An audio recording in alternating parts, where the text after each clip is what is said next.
Good evening. I addressed the nation a number of times over the past 2 years on the problems of ending a war. Because of the progress we have made toward achieving that goal, this Sunday evening is an appropriate time for us to turn our attention to the challenges of peace. America today has the best opportunity in this century to achieve two of its greatest ideals: to bring about a full generation of peace and to create a new prosperity without war. This not only requires bold leadership ready to take bold action, it calls forth the greatness in a great people. Prosperity without war requires action on three fronts. We must create more and better jobs. We must stop the rise in the cost of living. We must protect the dollar from the attacks of international money speculators. We are going to take that action, not timidly, not half-heartedly, and not in piecemeal fashion. We are going to move forward to the new prosperity without war as befits a great people, all together and along a broad front. The time has come for a new economic policy for the United States. Its targets are unemployment, inflation, and international speculation. And this is how we are going to attack those targets. First, on the subject of jobs. We all know why we have an unemployment problem. 2 million workers have been released from the armed forces and defense plants because of our success in winding down the war in Vietnam. Putting those people back to work is one of the challenges of peace, and we have begun to make progress. Our unemployment rate today is below the average of the 4 peacetime years of the 1960s. But we can and we must do better than that. The time has come for American industry, which has produced more jobs at higher real wages than any other industrial system in history, to embark on a bold program of new investment, of production for peace. To give that system a powerful new stimulus, I shall ask the Congress, when it reconvenes after its summer recess, to consider as its first priority the enactment of the Job Development Act of 1971. I will propose to provide the strongest short-term incentive in our history to invest in new machinery and equipment that will create new jobs for Americans. A 10% job development credit for 1 year, effective as of today, with a 5% credit after August 15, 1972. This tax credit for investment in new equipment will not only generate new jobs, it will raise productivity. It will make our goods more competitive in the years ahead. Second, I will propose to repeal the 7% excise tax on automobiles, effective today. This will mean a reduction in price of about $200 per car. I shall insist that the American auto industry pass this tax reduction on to the nearly 8 million customers who are buying automobiles this year. Lower prices will mean that more people will be able to afford new cars, and every additional 100,000 cars sold means 25,000 new jobs. Third, I propose to speed up the personal income tax exemption scheduled for January 1, 1973 to January 1, 1972, so that taxpayers can deduct an extra $50 for each exemption 1 year earlier than planned. This increase in consumer spending power will provide a strong boost to the economy in general and to employment in particular. The tax reductions I am recommending, together with the broad upturn of the economy which has taken place in the first half of this year, will move us strongly forward toward a goal this nation has not reached since 1956, 15 years ago: prosperity with full employment in peacetime. Looking to the future, I have directed the Secretary of the Treasury to recommend to the Congress in January new tax proposals for stimulating research and development of new industries and new techniques to help provide the 20 million new jobs that America needs for the young people who will be coming into the job market in the next decade. To offset the loss of revenue from these tax cuts, which directly stimulate new jobs, I have ordered today a $4.7 billion cut in federal spending. Tax cuts to stimulate employment must be matched by spending cuts to restrain inflation. To check the rise in the cost of government, I have ordered a postponement of pay raises and a 5% cut in government personnel. I have ordered a 10% cut in foreign economic aid. In addition, since the Congress has already delayed action on two of the great initiatives of this administration, I will ask Congress to amend my proposals to postpone the implementation of revenue sharing for 3 months and welfare reform for 1 year. In this way, I am reordering our budget priorities so as to concentrate more on achieving our goal of full employment. The second indispensable element of the new prosperity is to stop the rise in the cost of living.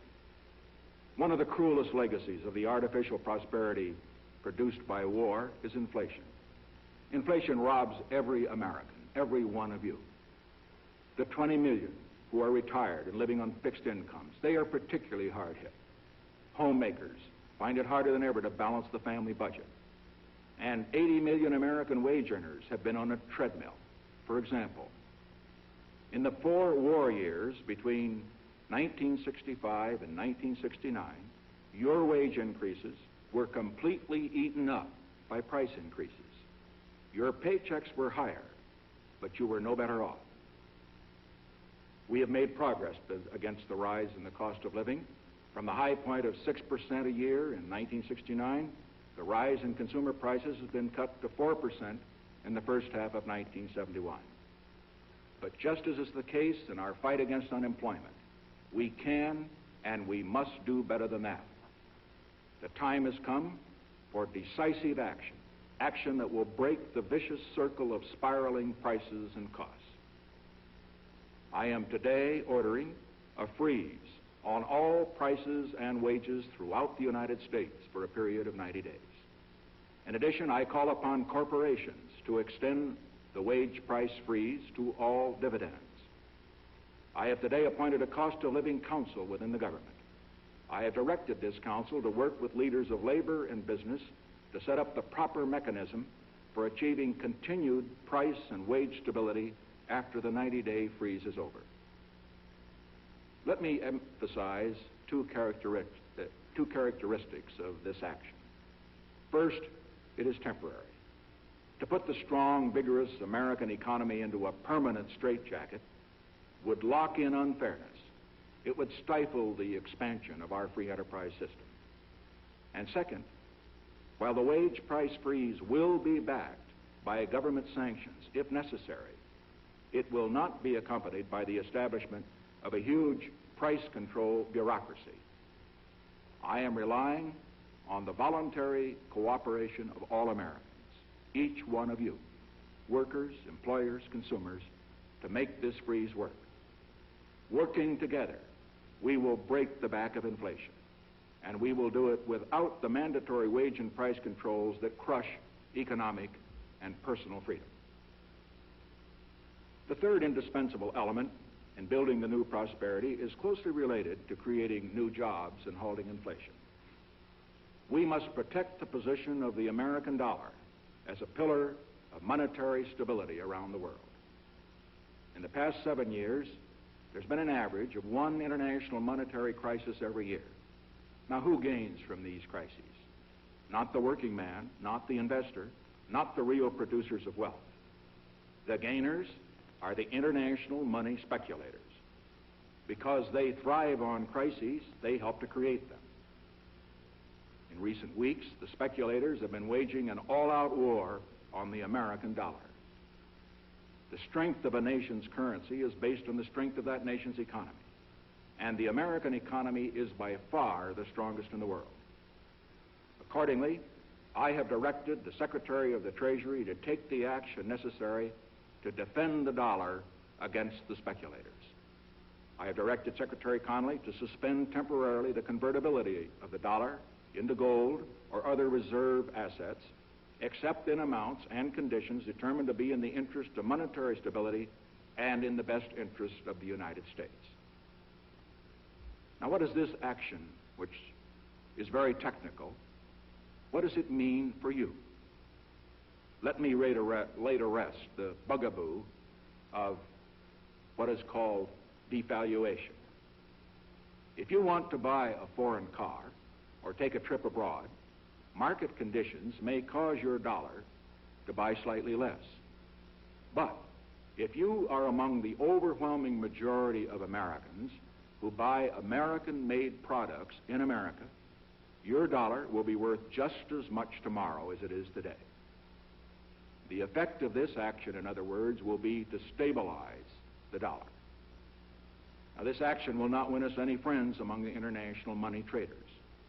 But our primary concern is with the American workers and with fair competition around the world. To our friends abroad, including the many responsible members of the international banking community who are dedicated to stability in the flow of trade, I give this assurance. The United States has always been and will continue to be a forward-looking and trustworthy trading partner. In full cooperation with the International Monetary Fund and those who trade with us, we will press for the necessary reforms to set up an urgently needed new international monetary system. Stability and equal treatment is in everybody's best interest. I am determined that the American dollar must never again be a hostage in the hands of international speculators. I'm taking one further step to protect the dollar, to improve our balance of payments, and to increase jobs for Americans. As a temporary measure, I am today imposing an additional tax of 10% on goods imported into the United States. This is a better solution for international trade than direct controls on the amount of imports. This import tax is a temporary action. It isn't directed against any other country. It's an action to make certain that American products will not be at a disadvantage because of unfair exchange rates. When the unfair treatment is ended, the import tax will end as well. As a result of these actions, the product of American labor will be more competitive, and the unfair edge that some of our foreign competition has will be removed. This is a major reason why our trade balance has eroded over the past 15 years. At the end of World War II, the economies of the major industrial nations of Europe and Asia were shattered. To help them get on their feet and to protect their freedom, the United States has provided, over the past 25 years, $143 billion in foreign aid. That was the right thing for us to do. Today, largely with our help, they have regained their vitality. They have become our strong competitors, and we welcome their success. But now that other nations are economically strong, the time has come for them to bear their fair share of the burden of defending freedom around the world. The time has come for exchange rates to be set straight and for the major nations to compete as equals. There is no longer any need for the United States to compete with one hand tied behind her back. The range of actions I have taken and proposed tonight on the job front, on the inflation front, on the monetary front, is the most comprehensive new economic policy to be undertaken in this nation in 4 decades. We are fortunate to live in a nation with an economic system capable of producing for its people the highest standard of living in the world. A system flexible enough to change its ways dramatically when circumstances call for change. And most important, a system resourceful enough to produce prosperity with freedom and opportunity unmatched in the history of nations. The purposes of the government actions I have announced tonight are to lay the basis for renewed confidence, to make it possible for us to compete fairly with the rest of the world, to open the door to new prosperity. But government, with all of its powers, does not hold the key to the success of a people. That key, my fellow Americans, is in your hands. A nation, like a person, has to have a certain inner drive in order to succeed. In economic affairs, that inner drive is called the competitive spirit. Every action I have taken tonight is designed to nurture and stimulate that competitive spirit, to help us snap out of the self-doubt, the self-disparagement that saps our energy and erodes our confidence in ourselves.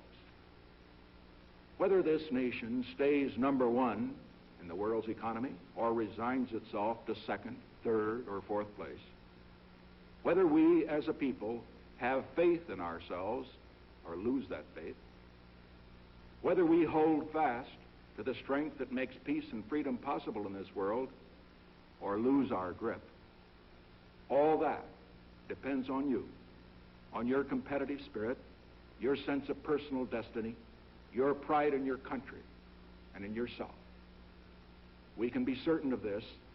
As the threat of war recedes, the challenge of peaceful competition in the world will greatly increase. And we welcome competition because America is at her greatest when she is called on to compete.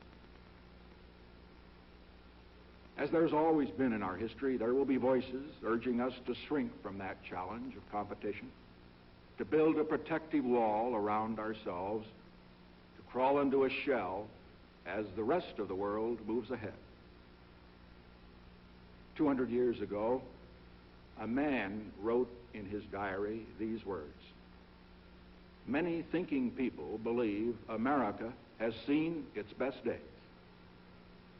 That was written in 1775, just before the American Revolution, the dawn of the most exciting era in the history of man. And today, we hear the echoes of those voices preaching a gospel of gloom and defeat, saying the same thing. We have seen our best days. I say, let Americans reply. Our best days lie ahead. As we move into a generation of peace, as we blaze the trail toward the new prosperity, I say to every American, let us raise our spirits. Let us raise our sights. Let all of us contribute all we can to this great and good country that has contributed so much to the progress of mankind. Let us invest in our nation's future. And let us revitalize that faith in ourselves that built a great nation in the past and that will shape the world of the future. Thank you, and good evening.